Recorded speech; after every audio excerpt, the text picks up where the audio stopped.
What is up, you amazing people? Hope y'all have had a good week since the last time we spoke last Sunday, but it is October 9th, a new Sunday, so you know what that means, a new speed run about Frontiers, new news, new stuff.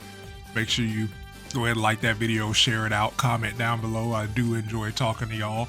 But without further ado, let's do it. So for our first bit of news, we have the system requirements for PC. I mean, I know there were some of you out there that were freaking out thinking you would have to buy a brand new PC to play the game, but that is not the case, as they have detailed everything to requirements. So the OS that you need is Windows 10, which I mean, hell, by now most people should have, if not Windows 11.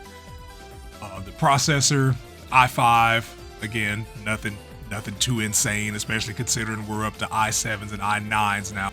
So even the most budgetiest of budget PCs can run the game, no problem. For graphics, they recommend a NVIDIA GeForce 660, which is, God, I think that's like a 10-year-old graphics card now. Again, these are minimum settings, but even then, like a 660, hell, when I first built my PC, I had a 970, Jesus.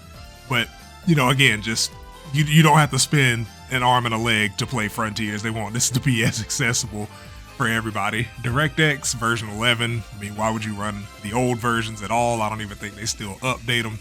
Storage space of 30 gigs, which I've been hearing some people have some concerns about, and that is just incredibly confusing to me because most memory sticks now, I think a terabyte is like the baseline now for gamers and their PCs. Hell, I got 2 terabytes in mine and I'm still on the first one, and I've been using this PC for 2 years, but you know, 30 gigs, it isn't really anything crazy. And then they have the recommended settings for running at Ultra on the other side, which is, you know, a 1070, which again is an older graphics card. 4 more gigs of RAM at 12 gigs. Still recommending the i5 because the 6600 is the one that's capable of running 4K. I think 1440. 1440, 120 frames is the max for that one, I believe, if I'm not mistaken. Like I said, that's not running i7, so like that's not even in my wheelhouse. But nothing insane.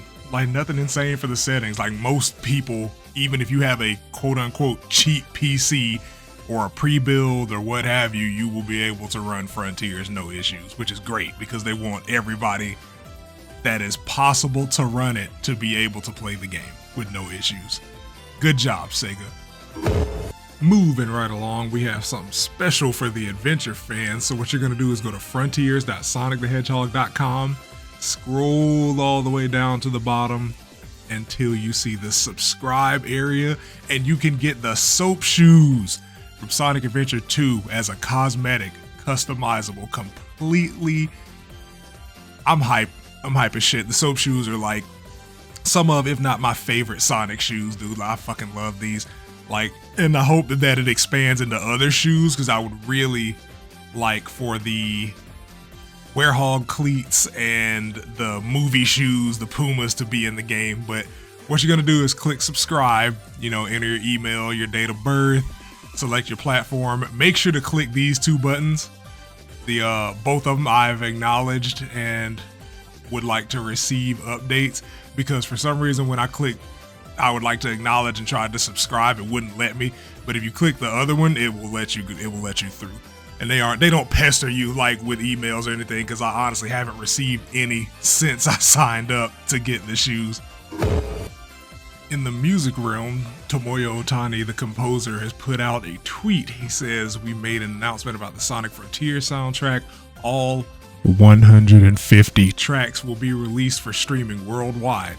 Full list will be available after the game is released. Stay tuned for more. Can't wait for the release." That's absolutely insane. 150 tracks, all available for streaming. Based Sega, based Otani. Just keep blessing us. That's awesome that we don't even have to wait like crazy long to have the whole soundtrack. And 150 fucking songs, dude, that's wild.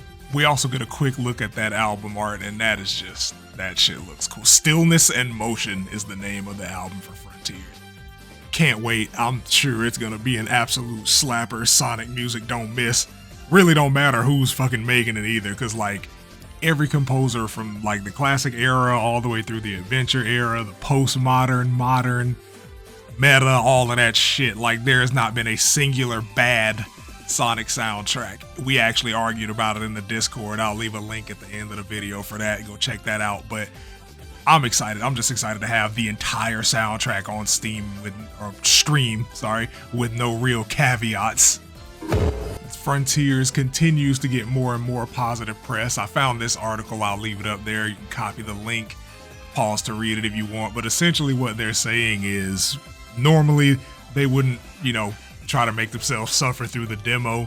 But after they played 15 minutes and then went back through the line multiple times, they were really excited. Like they were blown away at the open world. I mean, the cyberspace, they mentioned the cyberspace levels, but I mean, it's pretty much what everybody says. Like, yeah, this is what we're used to from a Sonic game, but the open world is good too. But it's just, going to show you that the people outside of the community who won't have a biased opinion either way it goes are actually enjoying the game. I mean, look at this. This is a graph from Maven Road, a company that collects data on social media sites, and Sonic Frontiers was the most mentioned game across social media by a huge margin, doubling Harry Potter in the EU. Sonic is smoking Harry Potter in the EU, because that's where Maven Road's based out of Germany. But they doubled their numbers and then some. 41.1k mentions next to 16.3 for Harry Potter, and it's the closest game out of all of these. And the other games that aren't on the top 10 list had a combined total of 25. This game's gonna be something special, man. At this point, like, I just don't understand. I don't understand how or why you would try to diminish this game's like excitement, dude. But yeah, that's all the news for this week, man. I'm excited. We are officially less than 1 month away from the full release of Frontiers, and like my hype is peaking. My excitement and my expectations for this game are through the fucking roof. I am incredibly excited. Again, I've double dipped. I bought it on Steam. That's because that's where I'm gonna stream. I'm gonna stream from my PC. Shmoke Joestar Gaming here, and on Twitch at twitch.tv/Shmoke Joestar. I will be playing through it on stream, and then I'll be playing through it on my PS5 in my free time so I can play it at my own pace. But can't wait to have y'all there, man. It's gonna be really exciting. It'll be a really good time. But as always, enjoy your week, stay safe, stay hydrated, and I will see y'all on the 17th or the 16th for the next Sonic News speed run. Peace.